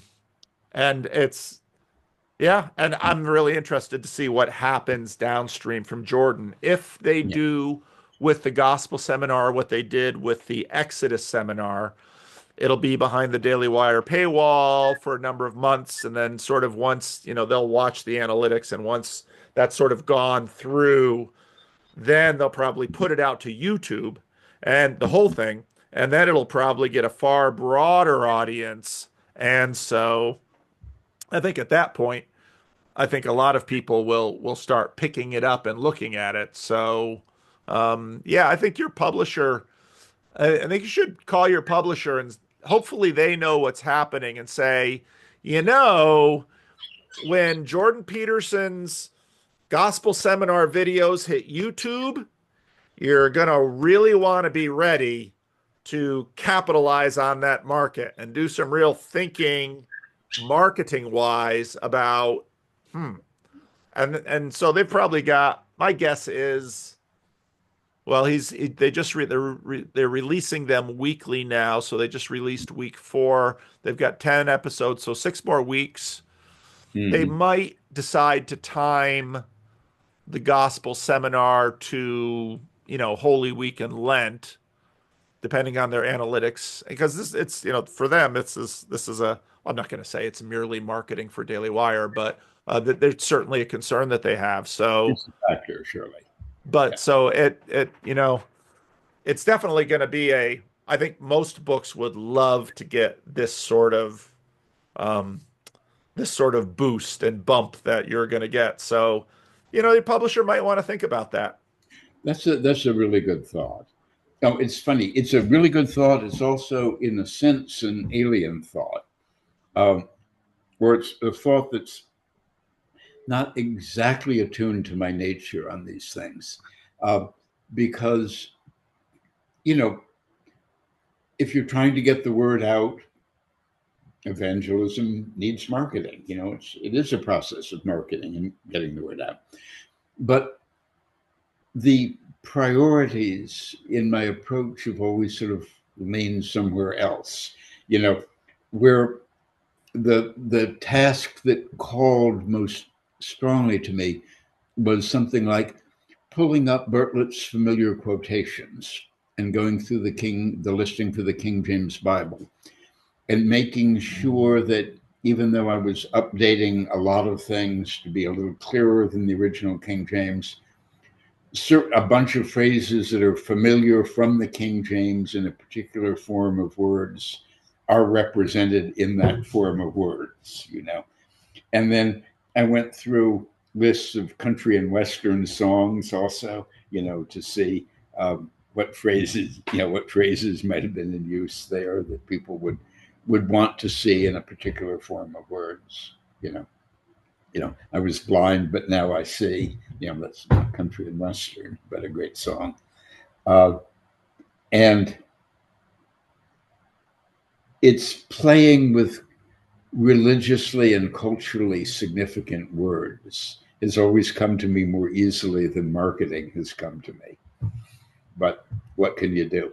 No, actually, I think that was, I'll tell you a little story that connects with this. I think that was a very savvy choice on your part, not just in terms of marketing, but I think in terms of ministry. So so I'm a minister in the Christian Reformed Church of North America. The Christian Reformed Church is based in Grand Rapids, Michigan, which there are three significant, well, I think two of the three have been bought up. I'm not sure. But Erdman's Publishing, Baker Publishing, and Zondervan Publishing I all was sort. right. I was writing letters with Grand Yes, Rapids addresses. that's right. So these are all in Grand A lot. Rapids and deeply Yeah. tied to the bookish Christian Reformed Church. Yeah.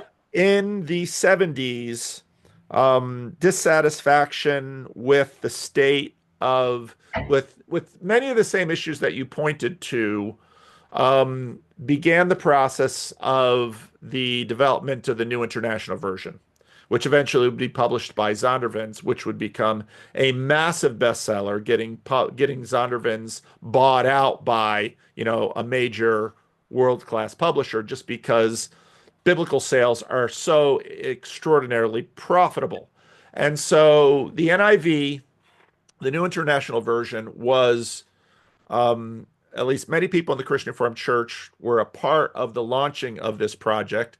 They quite self-consciously wanted to be broader evangelical, not just the Christian Reformed Church. Christian Reformed Church was too small, but two professors from the seminary, my alma mater, were a part of it. My Old Testament professor, John Steck, and Bas Van Elderen, who was retired just before I got to seminary. Now, both John Steck, an Old Testament professor, and Bas Van Elderen, a New Testament professor, were working on the NIV. And it was interesting because sometimes I got these stories from people a little bit older than me who went to seminary a little bit earlier. Bas Van Elderen would bring in, basically drafts from the translation committee and kind of throw it to the students and have them play with it a little bit. And what the NIV did, especially in the I think the first edition was 75? And then the study Bible came out, I think, in 84. So the NIV took a very similar tack to what you just described. For example, they kept Valley of the Shadow of Death because they knew that for Christians, changing some of these words in key places like the 23rd Psalm would just jar people, Exactly. even if, for, let's say, for clarity's sake or for the sake of sort of trying to transmit the ancient language into contemporary vernacular has issues, but they understood that sacred text is a heart language for people.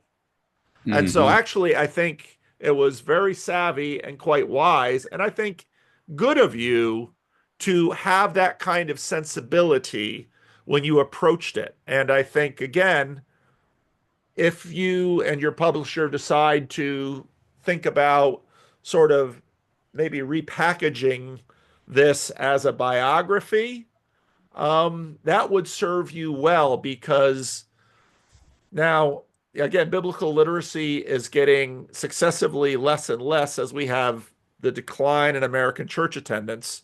But um, people don't know how much of common English language is Yes, from the Bible. they do not. And one of the things I was trying to do is to make those connections more evident. So if there's certain turns of phrase that are maybe not the ideal translation, but are an acceptable translation of the Bible, but that are in common idiomatic use, I wanted the common idiom to be there. Yep. Like cast the first stone, uh, rather than, be the first person to cast a stone. Uh, and uh, let's see, turn the other cheek, in that form of words, rather than turn the other also. Right. It's I wanted the people to be able to see the idiom as rooted in the gospel. Yep. Yep. So I think that was a great move, and I think it's not only important in terms of marketing, but I think it's also important in terms of pastoral sensibilities, because it helps. One of the things that people want today, because there's so much change in their world, is they're looking for something that feels ancient. Yes. And so connecting them with that language will give them a sense that, okay, this guy isn't just making this up, that he is trying to be faithful to a story, even Yeah. if in fact it is a harmony. Mm-hmm. Oh, yes. And so old formulas, well loved, shepherds abiding in the fields, keeping watch over their flocks by night. Yep, You know? yep, yep. Okay. Well, And I no one think says abiding anymore, but by golly, you want that in there. no, and I think it could very well be that that decision, I don't know how many books Jordan looked at, but it could very well be that a decision like that helped him find this useful. Because when he did the Exodus series, he used the King James. And obviously, part of the reason to use the King James is it's long in public domain, use it as you want. But also, that King James language has been so formative in the development of our idiom that, it absolutely is essential. So, well, Neil, this has been a real joy. I really appreciate you coming on the channel and sharing your life and your work. And I really look forward to, seeing and hearing, how this little opportunity via Jordan Peterson, how that hopefully impacts your project. We'll see how it does. All And right. in the meantime, this has been a wonderful discussion. I've really enjoyed it. I've profited, but from some good ideas here, and enjoyed the conversation in other ways too. So thank you very much. Well, thank you very much. And I'm going to end the recording. Mm-hmm.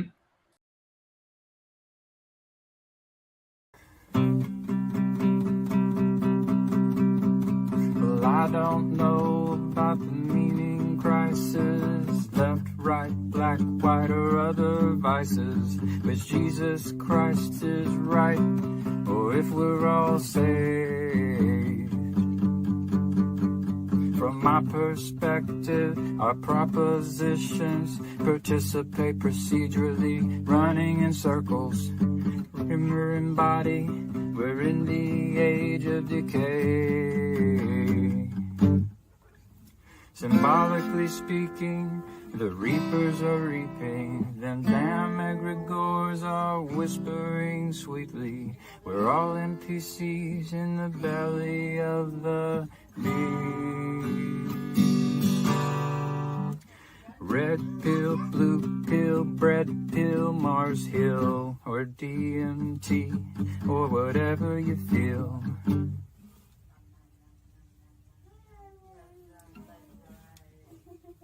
got one and number two, it's all the same damn thing. So clean your room, repent on Zoom, ontology for dummies, a bird's eye view. 'Cause if you really knew, could you really even say? Totally depraved, all totally saved, a total disposition from the bed we all made. Or is it the elect, or are we just insane? From John Vervaeke to Jonathan Pajot and Jordan Peterson to the Chris Pacou Show, Paul Vanderklays and Griswold Grimm and all the dice he shakes. This estuary ditty is a little bit cringy, ain't quite the U-shaped or the hero's journey. All the NPCs in the flood treading water to watch you save the day with a bunch of chitter-chatter.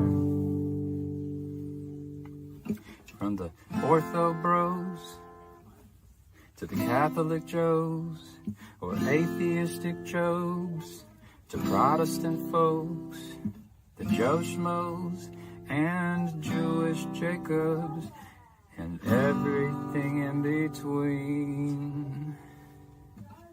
So love the Lord your God with all your heart and soul, with all your mind and your fingers and toes, all your neighbors too, as if they were your own.